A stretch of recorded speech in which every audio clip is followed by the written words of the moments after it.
L'activité ne paie pas de mine. Pourtant, le commerce des fleurs paraît plus rentable qu'on ne le croit. En témoigne la satisfaction manifestée par les professionnels du secteur plutôt ouverts et libres d'accès, voire sans contrôle. Edmond Kassa s'est fait former par un ingénieur agronome de passage au Bénin qui lui a délivré un diplôme à la fin de son séjour. Et bien que peu bavard et assez discret sur la rentabilité de son activité, il ne conteste pas gagner relativement bien sa vie. Très bien, très bien. Ça nourrit son homme.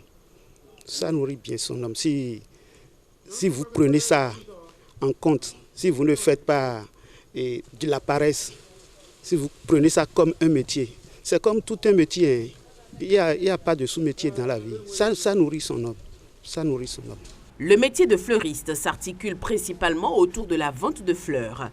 Grâce à ses connaissances en botanique, le fleuriste peut conseiller ses clients sur le choix de plantes, l'entretien et la conservation des végétaux.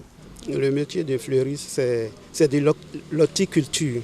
C'est qu'on coupe les plantes qu'on peut faire avec bouture. Il y a des plantes qu'on peut mettre par graines. Et puis il y a l'aménagement des maisons. C'est ça, le métier de fleuriste. Oui, et si quelqu'un vous appelle pour lui aménager sa maison, la première des choses, il faut lui présenter des plantes. Il faut lui présenter des plantes que vous aimez. Maintenant, les plantes que lui, peut-être, il aime. Il y a tout un album, de photos, de choses là, et puis on leur présente ça. Il peut dire, oui, ça me plaît. Non, ça ne me plaît pas. Si, peut-être, il peut demander des sujets sur la plante, ce que la plante fait, le nom, des trucs comme ça, Sinon, on leur présente ce qu'on avait fait avant, comme jardin. Vous lui présentez ça, que c'est vous qui avez réalisé ça. Donc, c'est avec ça, ils ont la confiance, ils vous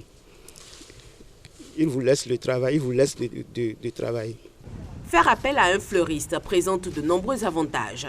Grâce à son savoir-faire, un fleuriste vous aide à trouver des fleurs qui communiqueront vos émotions. Il étudie ainsi vos demandes afin de vous suggérer des solutions adaptées. Il y a quelques plantes que moi je connais que bon, ça on ne met pas ça dans les maisons. Et pourtant les gens, mais si vous connaissez l'utilité de ça, si vous connaissez ce que ça fait, il y a des plantes que si vous mettez ça dans la maison, c'est vrai que ça fait du mal. C'est comme ça que ça fait aussi de bien. Donc si vous voulez planter, c'est vrai que ce n'est pas forcément que vous devez savoir, mais il y a des plantes que vous pouvez mettre dans la maison sans problème. Voilà. Par exemple, si vous voulez planter un collatier, appelé badamier, ça là par exemple. Si vous voulez planter ça, vous pouvez planter ça comme vous voulez. Mais ça dépend. Si vous ne savez pas planter, peut-être vous pouvez planter et puis demain ça va agir sur votre clôture. Par exemple, il y a des arbres qu'on ne peut pas planter contre les clôtures. Est-ce que vous voyez? Donc ce qui est bien faisable, c'est ordonner que si vous voulez planter une plante, il faut demander l'avis d'un jardinier fleuriste. Il faut demander. Ça, c'est mieux, quoi. Comme dans tous les métiers, se lancer à son propre compte n'est pas aisé. Les fleuristes manquent avant tout d'espace pour exercer leur métier. Ensuite intervient l'équipement et le forage, qui ne sont pas moins coûteux.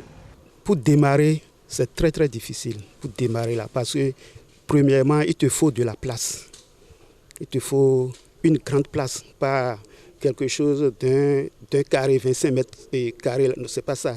Il te faut au moins, disons même 1000 mètres carrés, oui, si vous avez la possibilité de faire chose là.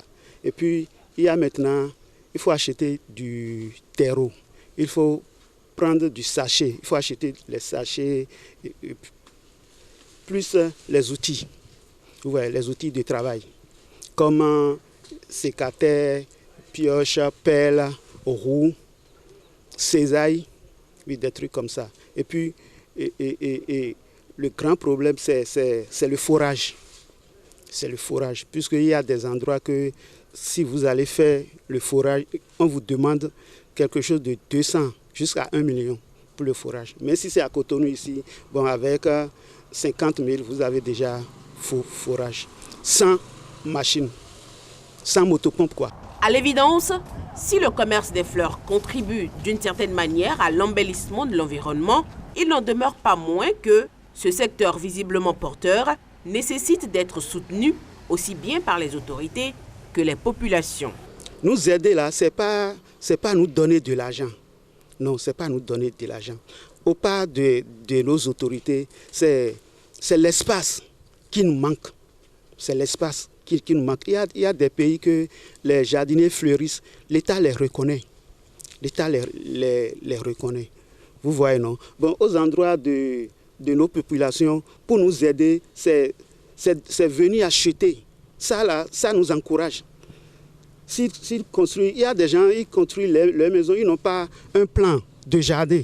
Ils construisent, ils mettent du pavé partout. Si tout le monde fait ça, nous, on ne peut pas suivre. Vous voyez, non? Donc, franchement, s'ils peuvent nous aider par là, ce n'est pas nous donner de l'argent, mais acheter, quelque part, c'est donner.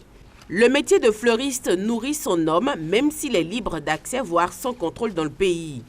Mais il faut reconnaître que le secteur a grand besoin d'une valorisation.